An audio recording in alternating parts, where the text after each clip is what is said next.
지난 시간에 이어서 오늘은 예수님께서 말씀하신 팔복의 두 번째 말씀, 8가지 복의 두 번째 말씀을 살펴보려고 합니다. 지난 시간 우리는 천국을 소유한 사람의 복에 대해서 살펴보았습니다. 아무리 교회를 오래 다녀도 만약 천국을 소유하지 못했다면 얼마나 불행한 일입니까? 11조하고 주일 성수하고 열심히 교회에서 봉사도 했지만 천국을 가지 못한다. 그렇다고 한다면 이건 큰 불행이 아닐 수가 없습니다. 제가 지난주에 한 간증을 들었는데요. 교회에서 열심히 봉사하고 하나님을 사랑했던 한 자매가 지옥을 체험하게 되었답니다. 그래서 본인이 지옥에 떨어졌는데 몰랐대요. 왜 내가 하나님을 사랑하고 예배도 열심히 드렸던 사람인데 왜 지옥에 갔을까? 근데 하나님 말씀하시더라는 거예요. 네가 너를 미워하는 사람을 용서하지 않았기 때문에 네가 지옥에 왔다라고 말씀하시더라는 거예요. 여러분, 성경에 보면 뭐라 말씀하고 있습니까? 용서하지 못하면 용서하지 못한다는 말씀이 있습니다. 하나님께서 우리가 누군가를 용서하지 못하면 우리도 용서하지 않겠다라고 말씀하신 부분이 있어요. 그렇다고 한다면 우리가 용서받지 못함으로 지옥에 갈 수 있다는 겁니다. 하나님을 사랑했지만 나를 미워하는 사람, 나를 박해하는 사람을 내가 용서하지 못했다면 지옥에 갈 수도 있는 겁니다. 여러분, 그만큼 천국을 가는 게 어려운 일입니다. 천국을 소유한다는 것 정말 중요한 일이 아닐 수가 없습니다. 여러분, 우리 믿음 생활에서 가장 중요한 것이 무엇입니까? 가장 중요한 것은 무엇보다 천국에 가는 겁니다. 믿음 생활 열심히 했지만 천국에 가지 못한다면 이것만큼 불행한 일이 없다라는 거죠. 천국을 소유하기 위해서 중요한 조건이 무엇입니까? 심령이 가난한 사람이 되는 것. 심령이 가난한 사람이 되는 것이 바로 천국을 소유하는 방법이라고 말씀하고 있습니다. 우리의 심령은 가난해져야 합니다. 가난하다라는 것은 순수하다, 깨끗하다라는 겁니다. 아무것도 없다라는 거예요. 그리고 그 가난한 심령에, 깨끗한 심령에 하나님만이 채워지는 게 바로 심령이 가난한 사람의 모습이라고 볼 수가 있습니다. 하나님을 사랑하고 하나님만으로 만족하는 사람, 그런 사람이 바로 천국을 소유한 심령이 가난한 사람이라고 우리가 지난주에 말씀을 살펴보았습니다. 자, 오늘 두 번째 말씀은 4절 말씀이죠. 4절 말씀 같이 읽어보겠습니다. 4절 말씀 같이 읽겠습니다. 자, 시작. 애통하는 자는 복이 있나니 그들이 위로를 받을 것이며. 자, 심령이 가난한 사람에 이어서 애통하는 사람의 복에 대해서 말씀하고 있습니다. 애통하는 사람, 애통한다라는 게 무슨 말입니까? 슬퍼 우는 사람, 슬퍼서 우는 사람이라고 말할 수가 있겠지요. 애통하는 사람은 복이 있나니 위로를 받을 것이다. 이 말씀은 곧 사람들에게 위로받는다는 말씀이기도 하지만 또한 하나님께 위로를 받는다는 말씀이기도 합니다. 위로받는다. 여러분, 다른 누군가로부터 불쌍히 여김받고 또 다른 사람으로부터 위로받는다라는 게 얼마나 큰 힘이 됩니까? 여러분, 우리는 때로 어려움을 당할 수 있습니다. 항상 좋을 수 없어요. 때로는 슬플 일이 생기고 때로는 어려움을 당할 수도 있습니다. 그런데 내가 어려움 당할 때, 아플 때 나를 위로하는 사람이 있다면 그것만으로도 나에게는 큰 힘이 될 겁니다. 그건 곧 내가 평소에 어떻게 살았는지에 대한 거울입니다. 내가 평소에 어떤 인생을 살았는지, 스크루지 같은 인생을 살았다면 내가 어려움에 처했을 때 아무도 나를 위로하지 않을 겁니다. 아무도 나의 아픔을 돌아보지 않을 겁니다. 하지만 내가 평소에 다른 누군가의 아픔을 돌아보고 그와 함께 했다면 내가 어려움 당할 때 똑같이 내가 위로받을 수가 있다라는 거죠. 결국 내가 어렵고 슬플 때 누군가로부터 위로받는다는 것은 내가 어떤 인생을 살아왔는지에 대한 증명인 거죠. 여러분, 예수님께서는 어떤 인생을 살아가셨습니까? 예수님께서는 성경을 보게 되면 자기 사람을 사랑하시되 끝까지 사랑하셨다라는 말씀이 있습니다. 자기의 사람들을 사랑하시되 끝까지 사랑하셨다. 때로는 그 사람 밉지만 그래도 포기하지 않고 끝까지 사랑하셨다라고 말씀하고 있습니다. 예수님께서 십자가에 죽으시고 3일 만에 부활하셨는데 그 부활의 아침에 누가 예수님의 무덤을 찾아옵니까? 여인들이 예수님의 무덤을 찾아오죠. 여러분, 여인의 몸으로 무덤에 간다라는 것 어떻습니까? 그 새벽 미명에 간다라는 것 어떻습니까? 무섭지 않겠습니까? 당연히 무서웠겠죠. 하지만 그럼에도 불구하고 그 새벽에 예수님의 무덤을 찾아간 이유는 무엇입니까? 예수님의 무덤에 들어가서 예수님 몸에 향품을 발라드리려고 예수님의 무덤에 찾아갔다라는 거예요. 죽은 사람의 몸에 향품을 발라드리기 위해서 찾아갔다. 아무리 예수님이 좋지만 무덤에 간다라는 것은 두려울 수 있습니다. 하지만 그 두려움을 이겨내고 새벽에 예수님의 무덤을 찾아간 이유는 무엇입니까? 예수님을 정말 사랑했기 때문에 찾아갈 수 있었다라는 거예요. 여러분, 우리가 아프고 힘들 때 누군가로부터 받는 진실한 위로는 내가 평소에 다른 누군가의 슬픔을 위해서 함께 울어주고 함께 위로하는 삶을 살아왔음을 말하는 것이지요. 때로는 나도 힘들 때가 있고 슬픈 일이 생겨서 누군가의 따뜻한 위로가 필요할 때가 있습니다. 예수님께서는 누군가의 아픔에 동참하고 슬퍼할 줄 아셨고 나의 도움이 필요한 다른 사람을 위해서 위로할 줄 아는 사람이 되라고 또한 우리에게 말씀하고 계십니다. 예수님께서는 실제로 이웃들과 함께 울고 함께 웃던 그런 분이셨습니다. 그리고 우리들의 아픔을 결코 외면하지 않으셨던 분이죠. 그리고 우리도 이제 이웃을 위해 함께 울고 격려하고 위로하는 삶을 살아가라고 말씀하고 계십니다.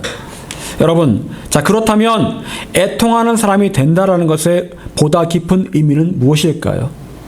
우리는 어떻게 애통할 줄 아는 사람이 될 수 있을까요? 이것이 복이라고 했는데 어떻게 애통할 줄 아는 사람이 될 수 있을까? 첫 번째, 자신의 죄에 대해서 먼저 애통할 줄 아는 사람이 되어야 합니다. 여러분, 애통한다라는 것은 슬퍼한다라는 그런 의미죠. 슬퍼한다. 이 의미는 다른 사람의 아픔과 고통에 대해서 공감하고 함께 슬퍼할 줄 안다라는 겁니다. 그와 동시에 중요한 것은 자기의 모습을 돌아보면서 슬퍼할 줄 알고 울 줄 알아야 된다는 겁니다. 여러분, 여러분의 모습을 보면서 슬퍼할 줄 알고 여러분의 모습에 울 줄 아십니까? 야고보서 4장 9절 10절은 이렇게 말씀하고 있습니다. 슬퍼하며 애통하며 울지어다. 너의 웃음을 애통으로 너의 즐거움을 근심으로 바꿀지어다. 주 앞에서 낮추라. 그리하면 주께서 너희를 높이시리라. 자, 여기 보니까 웃음을 애통으로 즐거움을 근심으로 바꾸라라고 말씀하고 있어요. 자, 그러면서 하실 말씀이 주 앞에서 낮추라. 그리하면 주께서 너희를 높이시리라. 여러분, 하나님 앞에서 내가 애통하고 근심하는 것이 나를 주님 앞에 낮추는 것이라고 말씀하고 있습니다. 그리고 그렇게 하면 주님께서 우리를 높여주시겠다라고 말씀하고 있습니다. 자, 그리고 8절에는 말씀하고 있습니다. 8절 그 다음 구절은 이렇게 말씀하고 있습니다. 하나님을 가까이 하라. 그리하면 너희를 가까이 하시리라. 죄인들아 손을 깨끗이 하라. 두 마음을 품은 자들아 마음을 성결하게 하라. 하나님을 가까이 하는 방법을 말씀하고 있는데요. 우리가 어떻게 하나님과 가까이 갈 수 있습니까? 야고보 사도가 말하는 것은 무엇입니까? 바로 우리 자신을 위해서 슬퍼하고 애통하라는 겁니다. 우리 자신 때문에 슬퍼하고 애통할 때 우리를 낮추는 것이고 그렇게 할 때 하나님께로 더 가까이 갈 수 있다고 말씀하고 있어요. 여러분, 우리가 울 일이 뭐 그렇게 많겠습니까? 사람들은 늘 좋은 일이 가득하기를 원하고 웃을 일이 가득하기를 원합니다. 울고 싶어하는 사람 없습니다. 슬퍼하고 싶은 사람 별로 없습니다. 그런데 하나님 앞에서만큼은 우리가 하나님을 가까이 하기 위해서 필수적으로 필요한 것은 바로 슬퍼하고 애통하는 일이라고 말씀하고 있습니다. 여러분, 저는 이번에 아파서 병원에 입원하기 전에 오랜 시간 동안 울어야 했습니다. 제가 지었던 그 죄들을 다 낱낱이 아뢰면서 눈물로 회개하고 하나님 앞에 저의 연약함 때문에 많이 울었습니다. 계속되는 그 아픔 가운데 생각나게 하시는 그런 죄를 가지고 제가 하나님 앞에 눈물로 회개하며 기도했습니다. 여러분, 우리가 나 자신을 돌아보면서 어찌 울 일이 없겠습니까? 여러분 자신을 돌아보면 어찌 울 일이 없겠습니까? 어떻습니까? 여러분 정말 여러분 자신을 돌아보면서 울어본 적 있습니까? 나의 이 죄 때문에 하나님께서 얼마나 마음 아파하시는지 너무너무 슬퍼서 여러분의 가슴을 치면서 정말 울어보셨습니까? 여러분, 내 자신을 보면서 울어야 된다는 것은요, 나의 형편과 처지를 생각하면서 자기 연민에 빠지라는 게 아니에요. 나는 왜 이렇게 이 모양이지? 내 인생 왜 이렇게 이 모양이지? 그것 때문에 울으라는 게 아닙니다. 나의 죄 때문에, 나의 허물 때문에 통곡하면서 울어보라는 거예요. 여러분, 자기 연민은 하나님을 알지 못하는 사람들이 하는 게 바로 자기 연민입니다. 사람들은 불쌍한 자기의 처지를 돌아보면서 웁니다. 하지만 그걸 말하는 게 아니에요. 하나님께서 우리에게 원하시는 것은 나의 죄로 인하여 내가 가슴을 치면서 우는 겁니다. 가슴을 찢으면서 우는 거예요. 저는 고2 때 하나님을 만나게 되었습니다. 예수님을 만나게 되었어요. 고2 때 기도 가운데 예수님을 만나게 되었고, 근데 제가 그 예수님 만나는 그 과정 가운데 어떤 일이 벌어졌냐면, 저의 죄가 생각났고 저의 죄 때문에 제가 슬퍼하며 울게 되었습니다. 그리고 저의 모든 죄를 위해서 예수님께서 십자가에 죽으신 것이 깨달아졌습니다. 그래서 저는 그 죄 때문에 엉엉 울었습니다. 그 주위에 친구들이 되게 많았는데, 한참 예민한 나이인데, 그때 여학생들도 있고 그런데 굉장히 사실은 창피하잖아요. 사실은 창피하고, 또 연애를 그때 여자친구 있어서 연애를 해본 경험도 없고, 그런데 거기 있는데 동생들도 있고 동기들도 있고, 그런데 그 앞에서 막 울었습니다. 엉엉 눈물 콧물 흘려가면서 그렇게 울었습니다. 그런데도 눈물이 멈추지를 않더라고요. 그리고 저의 죄 때문에 울다가 하나님의 그 사랑이 생각나서 또 울었습니다. 그때 하나님께서 저의 등을 토닥이시면서 내가 지금까지 너를 기다렸다. 내가 정말 너를 사랑한다라고 말씀을 하시더라고요. 하나님의 사랑의 말씀을 제가 분명히 듣게 되었습니다. 그래서 또 울었습니다. 하여튼 제가 그날 제 인생에서 가장 많이 울었던 것 같아요. 18년 인생 가운데 가장 많이 제가 그때 울었던 것 같습니다. 여러분, 하나님께서는 이렇게 우리를 위로하기를 원하십니다. 우리가 나 자신의 죄에 대해서 슬퍼하고 애통해할 때 우리를 위로하기 원하십니다. 그리고 이렇게 자신의 죄에 대해 슬퍼하고 애통해하는 것이 바로 하나님을 가까이 하는 방법이라고 말씀하고 있습니다. 나를 낮추는 게 어떤 모습이라고요? 나 자신에 대해서 슬퍼하고, 그리고 나 자신의 죄 때문에 내가 근심하는 것, 그것이 바로 나 자신을 낮추는 거예요.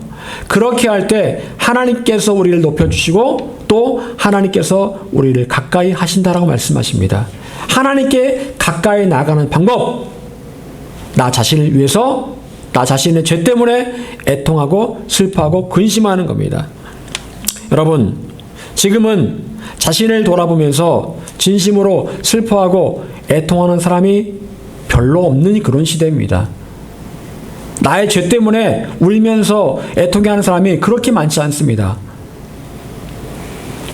사람들은요, 자기의 연약함, 자기의 죄와 허물에 대해서 인정하기를 원하지 않습니다. 남들 앞에 부족하지 않은 사람, 완벽한 사람으로 그렇게 비춰지기를 원합니다. 하지만 우리의 실상은 어떻습니까? 우리의 실상은 남들이 생각하는 것처럼 그렇게 완벽하지 않더라는 거예요. 지극히 연약하고 너무나 쉽게 죄를 짓고 맙니다. 때로는 말로, 때로는 행동으로 다른 사람을 아프게 하고 하나님께 죄를 지을 수가 있습니다. 그런 일이 있을 때마다 우리는 하나님 앞에 나아가 우리의 죄를 토설하며 슬퍼하며 애통해할 줄 알아야 합니다. 그렇게 살아가는 것이 혹시라도 죄를 짓더라도 하나님께 가까이 나아가는 유일한 방법입니다. 하나님께서는 우리의 부족함을 알고 계십니다. 연약함을 알고 계세요. 그리고 말씀하십니다. 너의 연약함과 부족함을 인정하고 회개하라라고 말씀하세요. 너의 죄 때문에, 연약함 때문에, 죄 때문에 애통해하고 눈물로 나에게 나올지어다라고 말씀하세요. 여러분, 우리가 하나님께로 돌아갈 방법이 무엇입니까? 나의 죄로 인하여 눈물을 흘리며 슬퍼하며 애통해하는 것입니다. 사랑하는 여러분, 하나님 앞에 애통해하고 슬퍼하시길 바랍니다. 하나님 앞에 눈물을 흘리는 것은 결코 헛되지 않은 일입니다. 주님께로 더 가까이 나아가는 방법이에요. 여러분, 우리의 죄를 내려놓고 온전히 애통하고 슬퍼함으로 하나님께 더욱더 가까이 나아가시기를 간절히 소망합니다.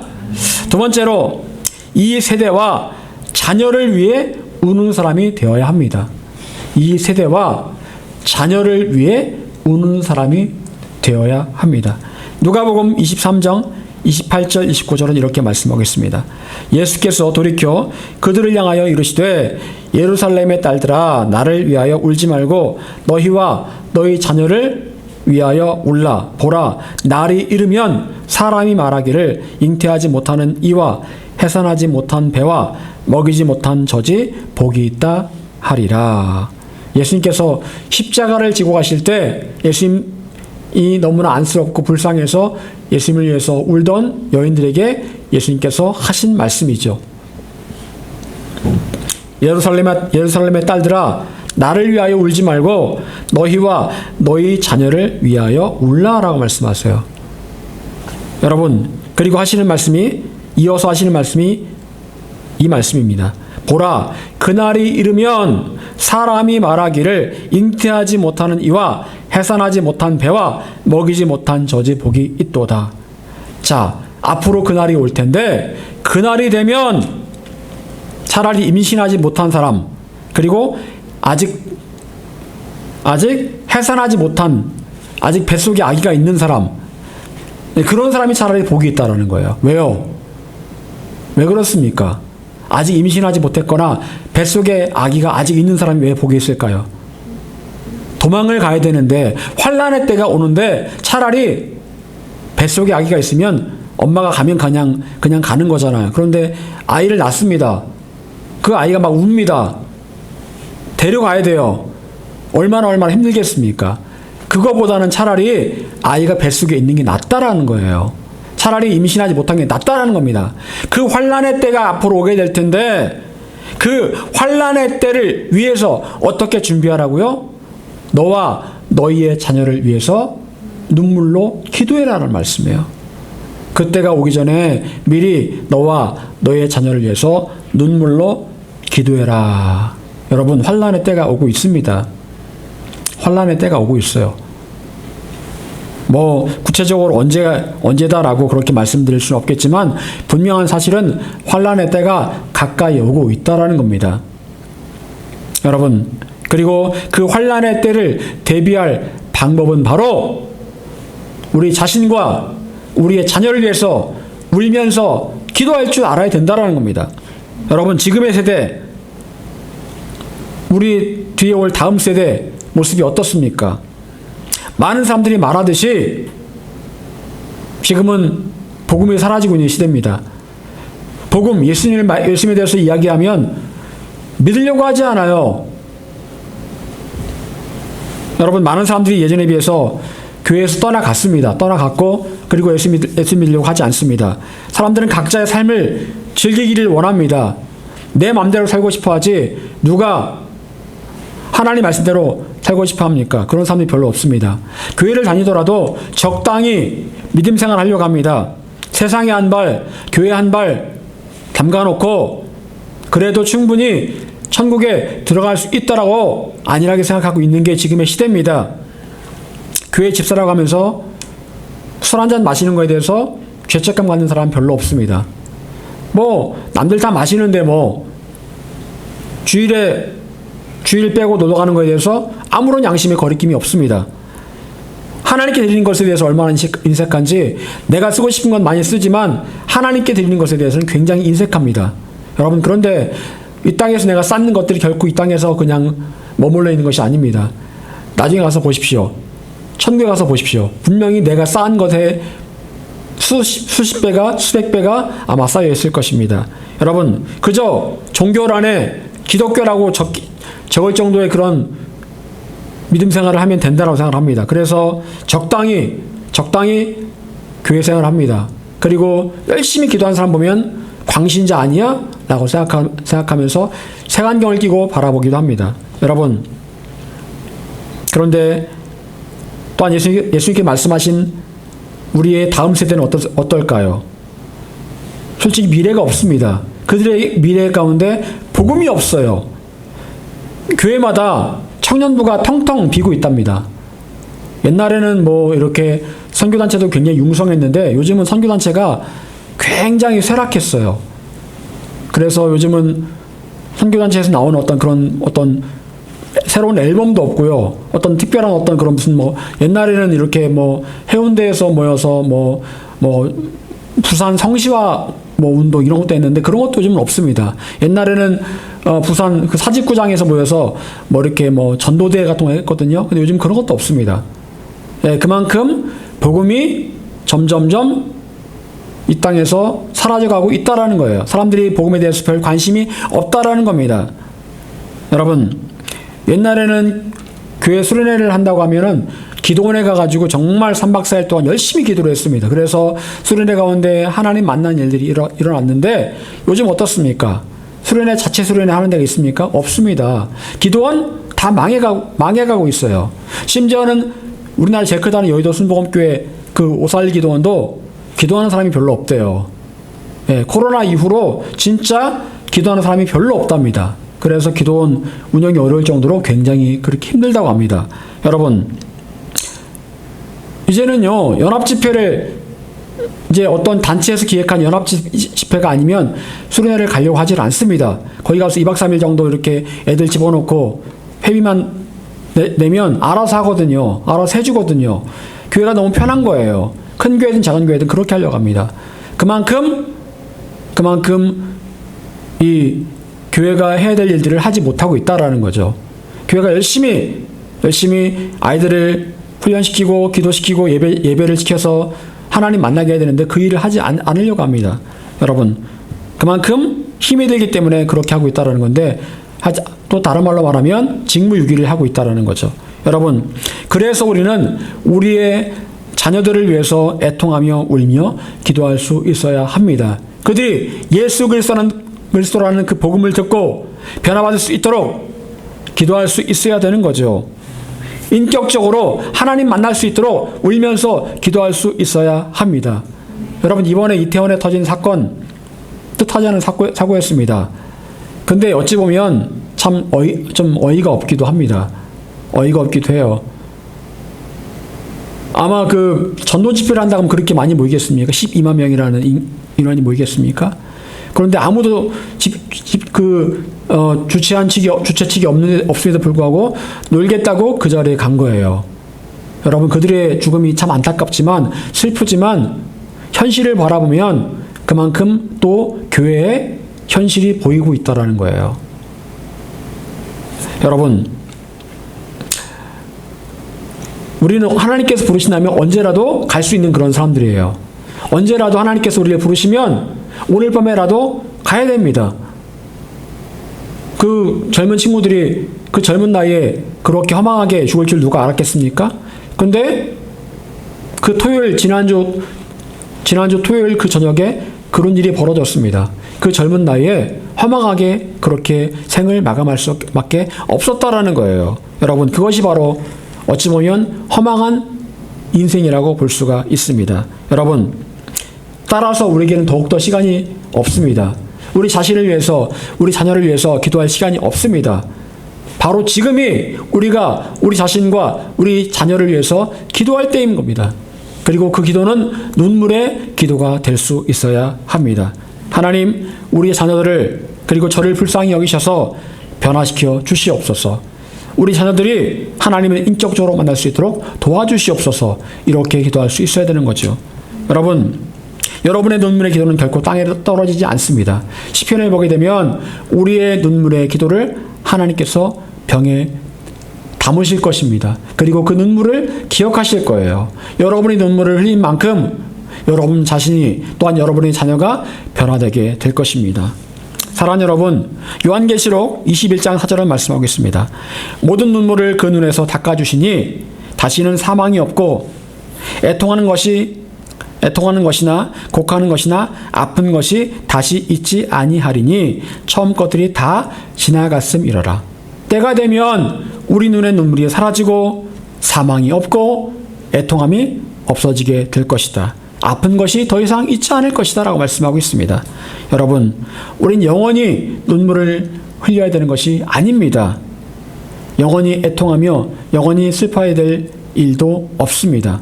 때가 되면 우리 눈에서 하나님께서 눈물을 닦아주실 것이고 더 이상 사망이 없고 슬퍼할 일도 울 일도 없을 때가 오게 될 것입니다.